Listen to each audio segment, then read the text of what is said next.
안녕하십니까. 이번 시간에는 우리가 트레이딩에서 실패할 수밖에 없는 이유에 대해서 설명을 드리도록 하겠습니다. 크게 보면 이제 두 가지 이유 때문에 실패할 수밖에 없다고 볼 수가 있는데요. 우선 기준이 명확하지 않기 때문에 그렇습니다. 그리고 심리에서 불리하기 때문에 그렇습니다. 우선 기준이라는 것은 제가 지난 영상에서도 말씀을 드렸지만 기법이나 이론 이런 것들이 포함이 될 수가 있습니다. 많은 사람들이 이런 기준을 잡지 않고 느낌대로 매매를 하거나 아니면 기준이 있다 하더라도 굉장히 엉성한 본인만의 기준, 그리고 실제 시장에 통하지 않는 그런 기준을 가지고 트레이딩을 하기 때문에 혹은 투자를 하기 때문에 실패를 할 수밖에 없다고 말씀을 드릴 수 있겠습니다. 어찌 되었든 기법도 일종의 기준이 될 수가 있는데, 제가 지난 시간에 말씀드렸듯이 기법보다는 이론을 배우셔야 한다는 점 다시 한번 말씀을 드립니다. 그래서 이론이 좋은 기준이 될 수가 있고요. 그런데 저의 경험도 그렇고 또 수강생들도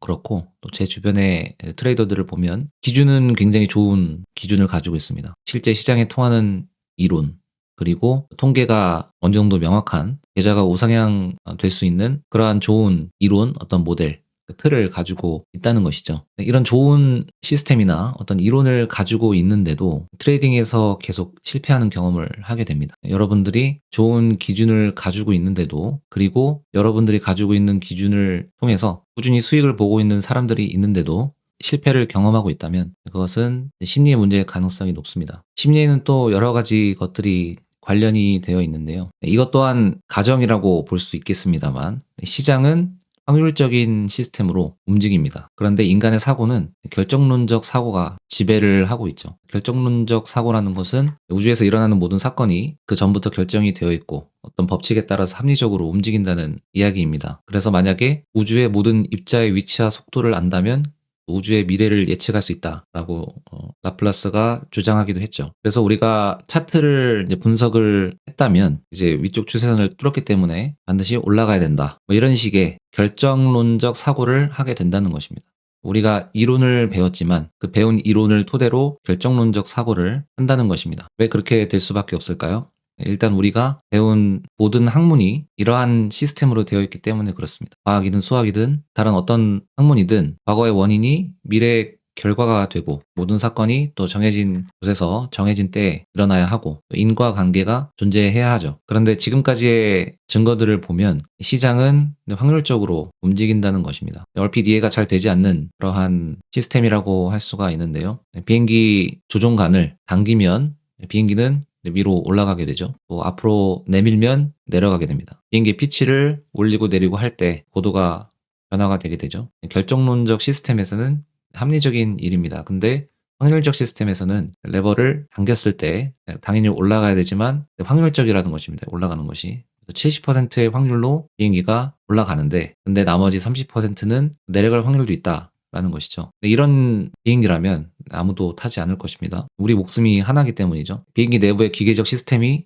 당연히 조종간을 당기면 위로 올라가도록 구조적으로 그렇게 되어 있는데, 그런데 그것이 확률적이라는 것이 우리 인간의 사고로는 이해가 잘 되지 않는 것이죠. 그런데 트레이딩에서는 시장이 확률적으로 움직인다, 그리고 확률적 시스템을 갖추고 있다라고 인정을 하고 접근을 해야 됩니다. 그래서 우리가 기존에 가지고 있던 이런 결정론적 사고를 버려야 한다는 것이죠. 그래서 우리가 전 시드를 한 곳에 투입하거나 그렇게 해야 되지 않는 이유가 바로 여기에 있습니다. 우리가 레버를 당겼을 때 당연히 이성적으로 생각해 봤을 때 비행기가 피치가 올라가야 되지만 시장에서는 확률적이기 때문에 내려갈 수도 있다는 것입니다. 그래서 시드를 분산해서 확률에 근거해서 투자나 트레이딩을 할 필요가 있다는 것입니다. 그래서 대부분의 사람들은 기존 교육 시스템에서 배운 이 결정론적 사고를 버리지 못하기 때문에 트레이딩에서 실패한다고 이야기를 할 수가 있습니다. 그러니까 심리의 측면에서 조금 더 구체적으로 들어가 보면 여러 가지 고려해 볼 수 있는 점들이 있습니다. 우리가 이러한 사고를 가지고 또 확률적 시스템이라는 것을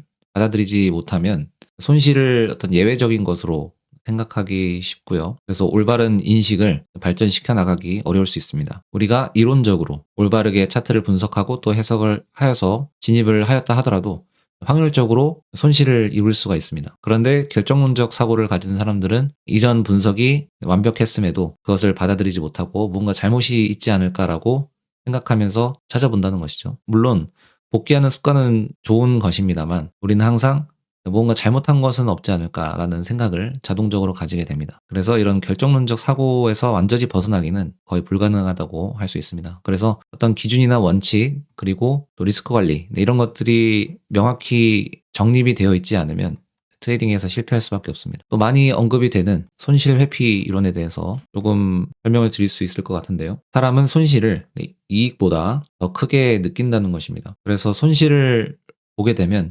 이전의 이득이 아무것도 아닌 것처럼 느껴지게 됩니다. 그러면 우리는 쉽게 복구하려는 심리, 혹은 복수 매매라고도 하는데요. 리벤지 트레이딩을 하게 될 가능성이 높습니다. 말이 조금 무서운데, 이런 상태에 빠지게 되면 원칙이 많이 날아가게 되죠. 그리고 눈이 멀게 됩니다. 그래서 차트 분석도 올바로 하지 못하게 되고, 그리고 결정적으로 이전에 손실을 봤기 때문에 이제는 수익을 봐야 한다라는 식의 비이성적인 사고를 하기 시작합니다. 그래서 이전에 손실을 보았던 것을 다시 복구하기 위해서 더 큰 리스크를 걸게 되는 것이죠. 여기에는 또 본전 심리도 관련이 되어 있습니다. 과거에 손실을 본 것을 생각을 하면서 그것을 되찾기 위해서 과도한 리스크를 감수를 하려는 그런 심리인 것이죠. 우리가 투자나 트레이딩을 하다 보면 손실은 불가피합니다. 아무리 뛰어난 트레이더라도 승률 100%는 존재하지 않습니다. 만약 매우 낮은 손익비로 일정 기간 통계를 낸다면 승률 100% 혹은 90% 이상으로 만들 수는 있습니다. 하지만 이것이 꼭 유의미한 계좌 우상향을 의미하진 않죠. 우리가 손실을 보게 되면 우리는 이전 트레이딩의 손실 혹은 수익을 바로 떠올리게 됩니다. 우리가 원칙을 지키지 않아서 100의 손실을 보았다고 한번 생각을 해보시죠. 그러면 우리는 아마 이전에 100의 수익이 있었기 때문에 이번에 원칙을 지키지 않은 일은 괜찮다라고 생각할지 모릅니다. 어차피 본전이다라고 생각을 하는 것이죠. 혹은 우리가 이전 트레이딩에서 수익을 많이 보았을 때 다음 배팅에 더 많은 물량을 배팅하게 될 수도 있습니다. 그렇게 해서 패배 시 본전이 되도록 맞추는 것이죠. 이것은 또 하우스머니 효과라고도 합니다. 여러 심리 관련 용어들이 줄줄이 나오게 되는데, 어찌되었든 이 본전 심리는 우리가 극복해야 할 것 중에 하나입니다. 그래서 여기서 우리가 생각해야 하는 것은 각각의 트레이딩 혹은 진입을 단일 시도로 생각을 해야 된다는 것입니다. 과거에 이득을 보았든 혹은 손실을 보았든 생각하지 않고 지금 타점에 들어갔을 때 총시대 몇 %의 손실을 감수할 수 있을 것인지, 이런 것들을 생각을 해야 된다는 것이죠. 하지만 본전 심리를 가지고 있다면 과거에 얼마나 벌었는지에 따라서 혹은 얼마나 잃었는지에 따라서 그런 손실을 빠르게 복구하기 위해서 무리한 베팅을 하게 된다는 것입니다. 이런 복수 매매를 할 수 있게 된다는 것이죠. 그것은 우리가 손실을 이득보다 더 크게 느끼기 때문에 그렇습니다. 그래서 계속해서 계좌가 우상향되고 있다고 하더라도 잠깐의 손실이 났을 때 쉽게 무너지는 이유가 우리가 손실을 이전의 이득보다 훨씬 더 크게 느끼기 때문에 그렇습니다. 여기에는 하우스머니 효과도 관련이 되어 있습니다. 도박에서 번 돈 혹은 쉽게 얻은 돈을 근로소득보다 더 과감하게 사용을 하는 그러한 현상인데요. 우리가 이전 트레이딩에서 난 수익이 마치 공돈처럼 느껴지게 되는 것입니다. 그래서 다음에 트레이딩을 할 때 과도한 베팅을 하게 됩니다. 사실은 각각의 경우에 같은 물량을 들어가는 것이 가장 좋겠죠. 하지만 이전의 수익이 내 현재의 매매에 영향을 주는 것입니다. 그래서 과거의 손실이 내 현재의 매매에 영향을 주지 않아야 하는 것처럼 과거의 이득이 또 현재의 매매에 영향을 주지 않아야 한다는 것입니다. 그래서 이러한 심리적인 문제들을 극복을 하려면 어떤 체계적인 리스크 관리 시스템이 필요합니다. 개인적으로든 교육을 통해서든 그러한 내용들을 배우시고 적용을 하면 훨씬 더 체계적인 그리고 안전한 투자와 트레이딩을 할 수 있게 됩니다. 사실은 심리 이전에 일단 기준이 명확히 서 있어야 하고요. 그 이후에도 기준이 명확히 선 이후에도 잘 되지 않는다면 이제 심리를 살펴보아야 하는 때인 것이죠. 기준이 없다고 한다면 사실은 심리를 바로 잡아도 그다지 큰 이득을 보지 못할 가능성이 높습니다. 심리가 단단해서 원칙적으로 그리고 리스크 관리를 철저히 하면서 매매를 하지만 애초에 시장에 통하지 않는 어떤 기준이 없기 때문에 원칙적으로 계속해서 계좌가 우하향하는 것이죠. 기계적 매매를 한다면 기계적으로 그리고 체계적으로 계좌가 우하향하는 것입니다. 그래서 우선 기준을 잡을 필요가 있습니다. 트레이딩에서 우리가 실패할 수밖에 없는 이유는 우리가 인간이기 때문에 그렇죠. 인간에게는 이 결정론적 사고가 더 받아들이기 쉽습니다. 만약에 여러분들이 어떤 이론을 배웠든 기법을 배웠든 해서 충분한 기준을 가지고 계시다면 더 이상 어떤 실력이 부족해서라기보다도 인간의 어떤 인지 구조가 시장의 확률 구조와 근본적으로 맞지 않기 때문에 여러분들이 실패하고 있다고 생각할 수 있겠습니다. 그래서 성공하는 트레이더들은 시장을 이긴 사람들이라기보다는 자신의 어떤 사고방식, 생각, 그리고 심리의 작동 방식을 그 구조를 재조정한 사람이라고 할 수가 있습니다. 그래서 시장이 확률적 시스템이라는 것을 받아들이고 손실이 났을 때 무작정 과거에 내가 무언가를 잘못했다고 생각하기보다는 그것이 나의 부족함 때문인지 아니면 확률적으로 그렇게 손실이 난 것인지를 우선 분간을 하고 확률적이라면 그것을 받아들이고 넘어가고 또 뭔가 잘못한 것이 있다면 또 그것을 고치는 등의 시장의 구조를 받아들이는 방식으로 수용하는 방식으로 그렇게 자신을 틀잡는다는 것입니다. 그러면 우리가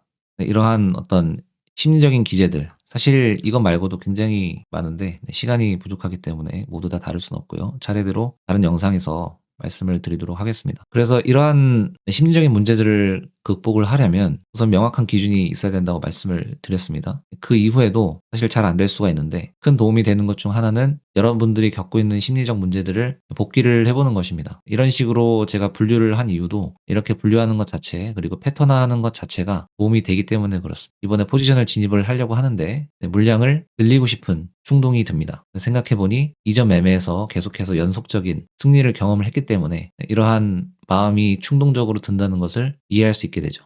우리가 이런 내용들을 한번 고려를 하게 되면 하우스머니 효과라는 것을 알 수 있게 됩니다. 그러면 또 자제하려는 마음을 가지게 될 수가 있다는 것입니다. 그래서 여러 심리적 문제들은 사실은 그 문제가 어떠한 문제인지를 분류하는 것 자체가 어느 정도 치유의 효과가 있습니다. 그래서 여러분들이 지금 겪고 있는 그 심리적인 문제가 어떤 것이 있는지 한번 생각을 해보시고 분류를 해보시면 많은 도움이 되실 것이라고 생각이 됩니다.